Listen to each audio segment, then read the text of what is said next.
So it seemed that time had shifted and it was my turn to move with it. I embarked on a quest, decided that I wanted to change. So I made a drop, picked up and flip-flopped my life over to the one who knew me before I knew me. The one whose unconditional and everlasting love lasted for eternity.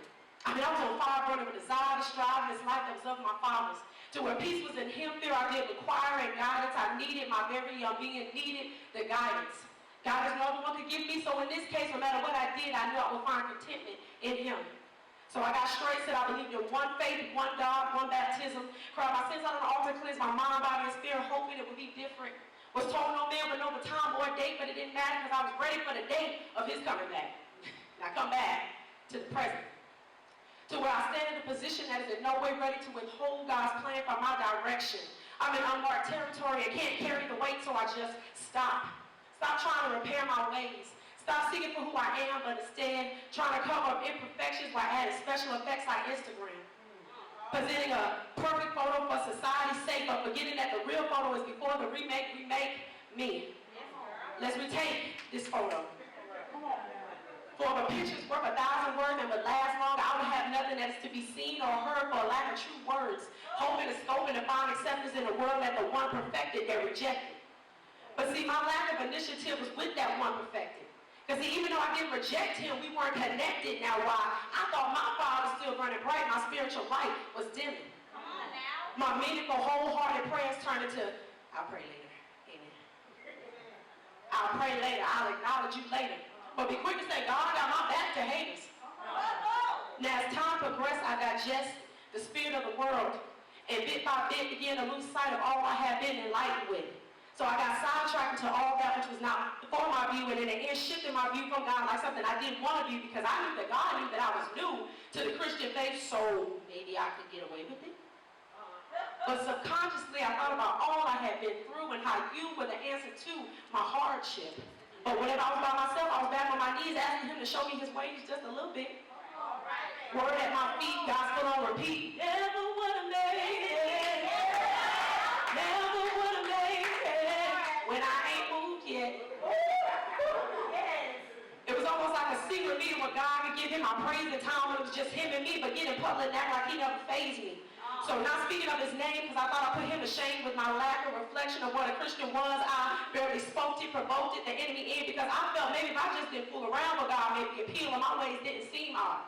Blending in with the world like cover girl, I merely blended away just hoping that he wouldn't notice me. However, many mistakes were made. Number one, considering so highly of other people's opinion when their opinion sure won't be getting me in the second. As a child of God, no matter of the wrongful ways are not subject to subdue themselves into the world's ways. But due to the era of this wave, this provoked hard days. I never had a moment of peace on release on issues that penetrated my every thought, sense, and well-being. I thought I could carry the weight of my own, give it a chance to prove it. But if you want to make God laugh, tell him you're playing. I guess to really bust a gut, tell him you're going to do it without him.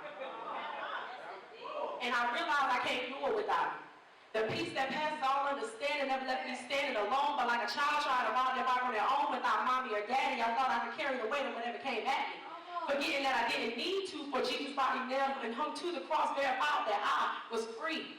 Free from any pain or sorrow that they followed me into my happiness. And out of the abundance of my heart, my mouth spoke up for forgiveness. Although I was already forgiven, he was just waiting on me to come back to his chest, for with there I found rest.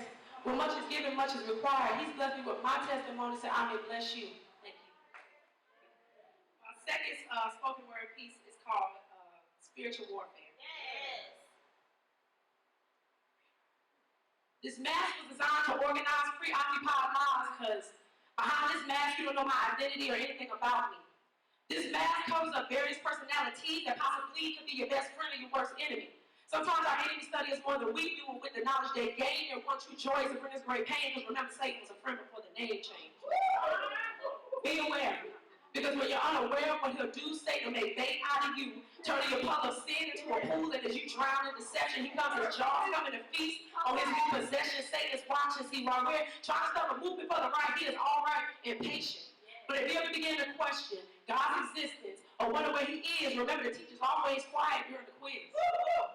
He's going to see what you know, and if he can trust that his teachers were successful through you. But this is spiritual spiritual warfare, and we are all spared due to the sacrifice that Jesus did. But now, he's looking for soldiers. Not the ones that's quick to say, I give, but when Satan thinks it's the end, you meet him at the door to let him know he ain't coming in. Now, the time overwhelmed me. He brought the right necessities to strip me of God's duties. But as I speak and flow, let every song and word flow. My cause is for God, and ain't nothing dim in my glow. I'm talking about down, really down for the cause. I'm talking about having the faith that little kids have in Santa Claus, oh so genuine, believing, though they never got one look, but just like they believe Santa's going to have their presence, I believe God's going to reveal his presence.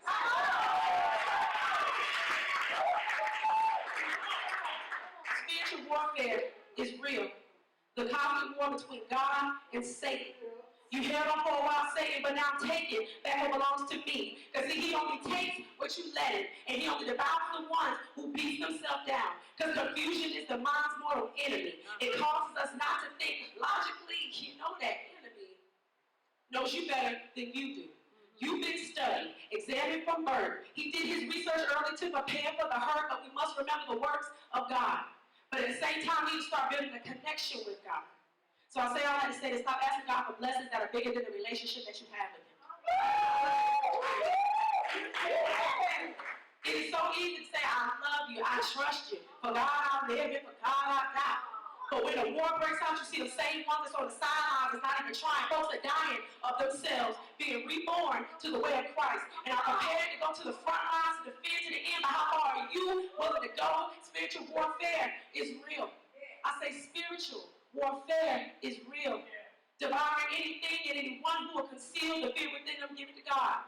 And when you do, don't snatch it back from him to give you entertainment or something to do. Jesus paid it all, no debts, everything cleared out, so don't go back and open a new account, because you will be accountable. Spiritual warfare. Pick your side. Thank you.